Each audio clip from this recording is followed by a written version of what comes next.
pretty proud of Cyclopean Tomb because of how it turned out and how it doesn't necessarily look anything like what you would expect the card to look like if you read it. It was inspired.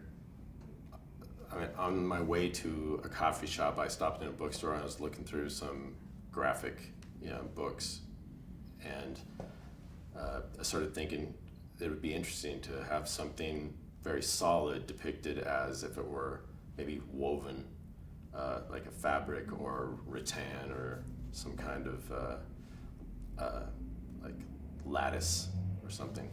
And when I sat down at the coffee shop, I had different concepts that I had been working on for Cyclopean Tomb. A lot of it was symbolic, like carved into stone. And I just kind of had an idea of a figure slumped into a socket that it didn't quite fit in maybe. And just the treatment of the tomb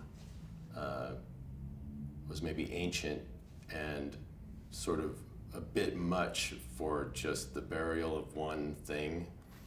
And I just started feeling it as something that would be really interesting to look at and be sort of mystified by, like, and plus the title of the card, Cyclopean Tomb, I was like, okay, is this a tomb created by a cyclops for something else, or is it the burial site for a cyclops, or is it both? So having the figure in the center of the illustration leaning forward so you couldn't see its face kind of kept the mystery moving. And I think that when people look at an image that isn't meant to necessarily communicate something essential, I think it's good to keep a mystery element in there so that their imagination is active.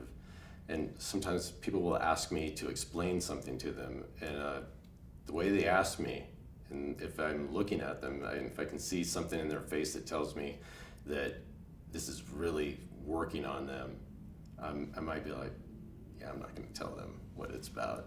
I'm not going to tell them anything that's going to take that away from them, because I think that is a really important part of an image being effective.